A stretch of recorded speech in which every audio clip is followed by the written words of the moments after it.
And, whoa, look at Magoo. Magoo streaks into the... Thorpe's got basketballs. They lock handlebars as they go through, but Thorpe's done. Here comes Bradshaw to the outside of Bale. He takes over the number 2 position, and Bradshaw is not done.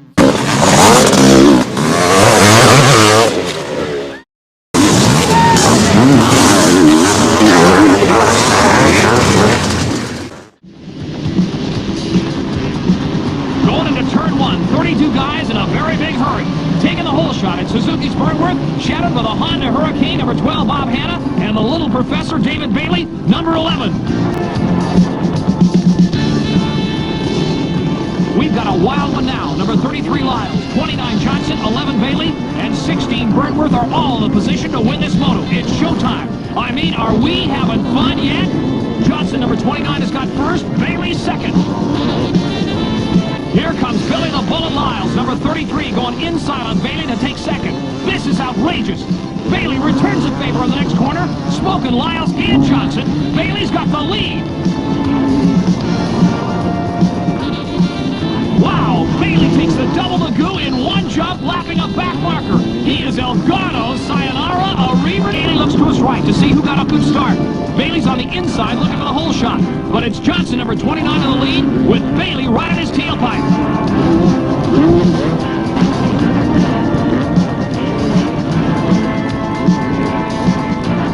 The lead's changed hands now with Burnworth, number 16, in first, Bailey second. And there goes the Little Professor, already past Burnworth and into first. If he hangs on, this could wrap up his first 250 national title.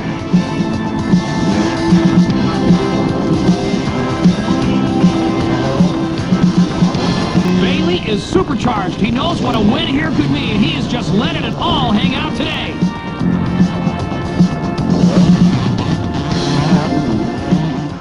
Last year, Honda's David Bailey won every major motocross title there was. This year, Honda gave him a new assignment. Leave the 250 class and try to take away the 500cc title from Yamaha's Brock Glover. Bailey agreed, but quickly discovered the 500cc machines were quite a handful.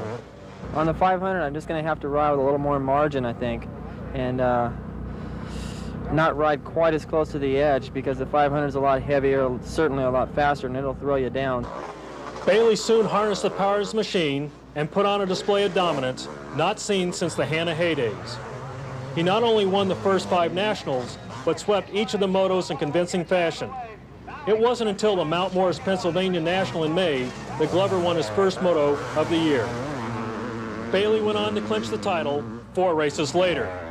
In addition to winning the 500 title, Bailey again won the Grand National title, which goes to the rider who compiles the best record in both outdoor motocross and supercross events.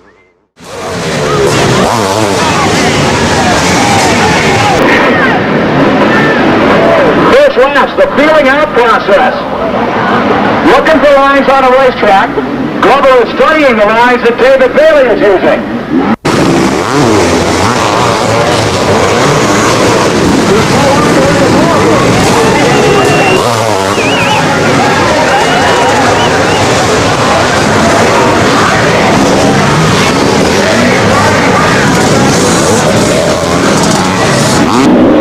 When he was following on the rear wheel of David Bailey, might have had a slight advantage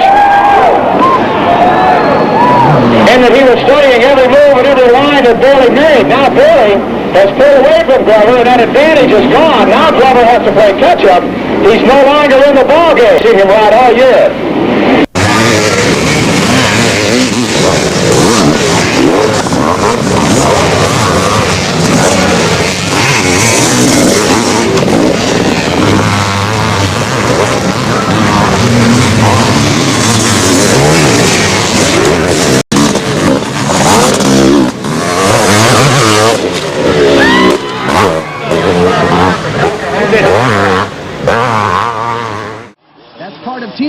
Right here, and that is exactly what we're looking at. Burnworth very obviously is slowing down Ricky Johnson. There's Bailey right behind him, where before Bailey couldn't touch Johnson with a 10-foot pole. Heck, he could barely touch him with a 10-second pole. Now, here we go. He goes by the Yamaha, so he finally gets by Burnworth. Look at that. Burnworth pulled by within a matter of moments for David Bailey right there. Yeah, get out of the way, photographer. We want to get a look at this. It's the race for first place. This is the closest we have ever seen our top two finishers here tonight. Number 5 in the blue jersey from Honda, Ricky Johnson, also on a Honda. Number 6, David Bailey right back behind him as they cross the finish line. That's a lap rider they're going by right there. Number A.J. Whiting, he's at least one lap down. All along the side of the track, friends cheering them on, waving their fists, pointing to their heads, saying, think, guys, think. Got the youngster, and although he's not old, you got to call him the old. Again, we're looking at those monster loose. Wow, a great pass the way that Bailey went through there on the outside of the sand. He went a lot higher than Ricky, and Ricky very nearly T-boned him right there in the corner. So take back everything I said about those guys. They're going hog wild for the lead. It's an all-out battle for first place. Teammates or no teammates, only one of them can take home the title, and number 6, David Bailey, sitting on top of it right now. Again, having to wind his way through the clogged traffic at the tail end of the pack here. Number 5 is the only guy in camera view right now who is on the same lap. Everybody else, they're at least one lap down. It's a wide open 1-2 punch. Racing for the lead, David Bailey from Axton, Virginia, number 6 in the red and white. Well, another bump! And this time, Johnson is going to use the loss of Bailey's momentum to his advantages. He'll take the lead right back. So Ricky, who started off the race in first place, got held back by Burnworth, then got dropped back into second place by Bailey, is able to go ahead and steamroller right back up into the top slot. Bailey not about to give up. He's less than a bike length down. It's another tight corner just before the finish line. Very nearly side by side as they go up in the air. Ricky now with only one right now enjoying, well, it's about a bike length and a half, 2 bike lengths in certain sections of the track. Look at this, Bailey on the inside pulls the lead and takes it back again. That's the 4th time in a lap that we've had the lead change. So at this point, give me a chance to catch my breath. This is Greg Barbacovi along with David Stanfield, and through the miracles of television, you've single thing at all. We've still got a super tight race for first and second place. There you can see number 5, Ricky Johnson in the blue jersey, doing his best to try and regain the lead that he held for the very first part of the event. Ricky was the early leader. As a matter of fact, he and another rider tangled in the very first corner of the race. Burnworth went down. Ricky held the lead for the first third. Then David Bailey began his come from behind. Those guys knuckle to knuckle right now. Here, once again on the inside, Ricky trying to take the lead back, but David Bailey says, move over, Sarge, and he regains the lead. So number 6 and number 5, both of them from the very same team. That hasn't stopped them from some major league bumping and grinding, though, as both of these guys have been knocking each other and hay bales trying to maintain the precious gap that both of them have held at one time or another in the top slot. There's a very unusual picture right there. Who would have ever thought that you would see number 4, Brock Glover, former Supercross champ, being lapped, and there's Ricky Johnson, a great inside pass, and Bailey gets him back again. Holy these guys. Now Bailey comes to almost a complete stop, and Ricky Johnson's front tire almost climbed up the back of David Bailey's jersey. For the field and see that the white flag is out, so apparently we missed that last time, and everybody here in the stadium is up and cheering on their favorites. Of course, right now, taking a look back over his shoulder, number 6, David Bailey.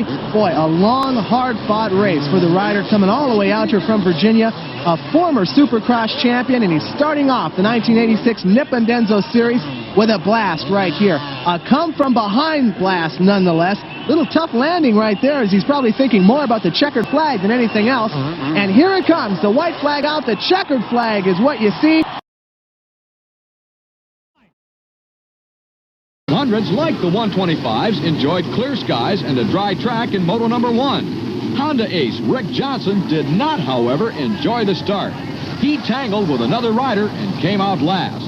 Coming out first was Bailey, followed by Ward. For 30 minutes plus 2 laps, Ward kept the pressure on, but Bailey made no mistakes.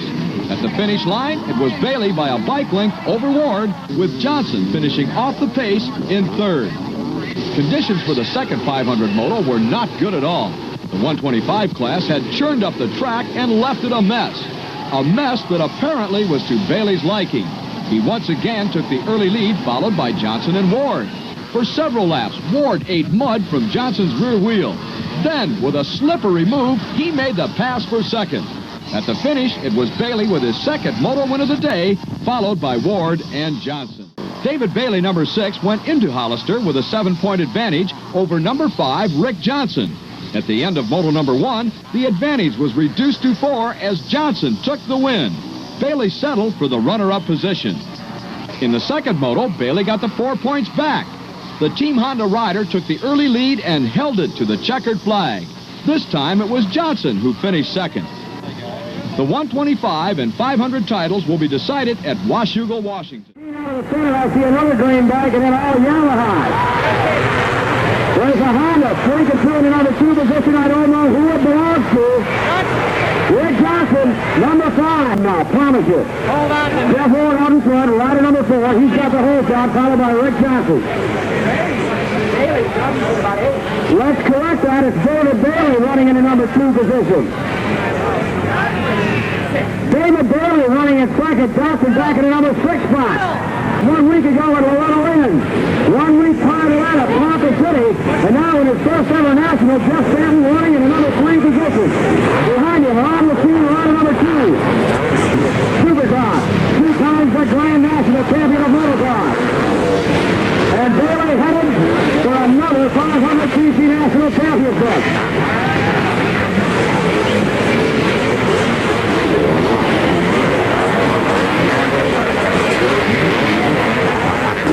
Riding almost with no dust, way out in front. No pressure. Riding as calmly, as coolly as he can. David Bailey running in second. But now Ron Lacine is challenging David Bailey for that number 2 position, and that has to be interesting. If Rick Johnson can get it together, if Lacine can pass Bailey, it is Ron Lacine takes over the number 2 spot.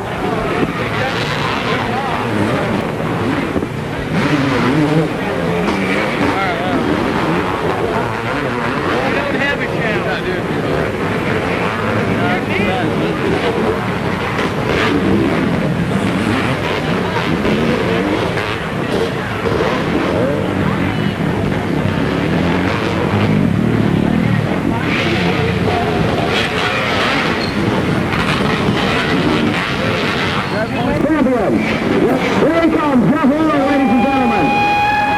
Jeff Ward, rider number 4. Here he comes, Ray. Make some noise. He's the 1986 World Super. Looking now for the next rider of the points. It's going to be David Bailey. He'll be the national champion.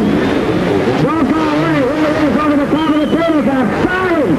Look at that. Bailey gets it sideways off the top of the tabletop. Here comes the 1986 Open Class National Champion, David Bailey. Let's hear it! Make some noise, David Bailey! Bailey, meanwhile, at the head of the pack, will take every advantage that he possibly can of the open track to put ground between himself and the rest of the field. Johnny O'Mara. At the Trophy Donations, the race for the 250s, Bailey turned in moto performances of 8th and 6th as the USA beat Belgium 23-34. The following weekend, it was Motocross Donations for the 500cc bikes. Bailey turned in performances of 4th and 2nd as the USA beat Belgium 24-40. That was a big year, 1982, for the fine Motocross Donations performance. The Team Honda rider from Axton, Virginia, took the opening hole shot and has not looked back. He's opened a huge lead over the rest of the field, a field that includes 5 world champions. Johnny O'Mara, meanwhile, is continuing to work his way through the pack, but O'Mara has his work cut out for him. In front, doing it against the best motocrossers in the world. David Bailey, meanwhile, continues to lead and continues to pull away from the rest of the field. The Americans are simply devastating the competition. He is long gone. He's way out in front, and look at Bailey crest that hill. In his 5th year as a member of the U.S. team, Bailey has overpowered the field. Cross Donations. Here's Bailey across the finish line. He takes the checkered flag, and there's O'Mara. What a ride put in by the O-Show.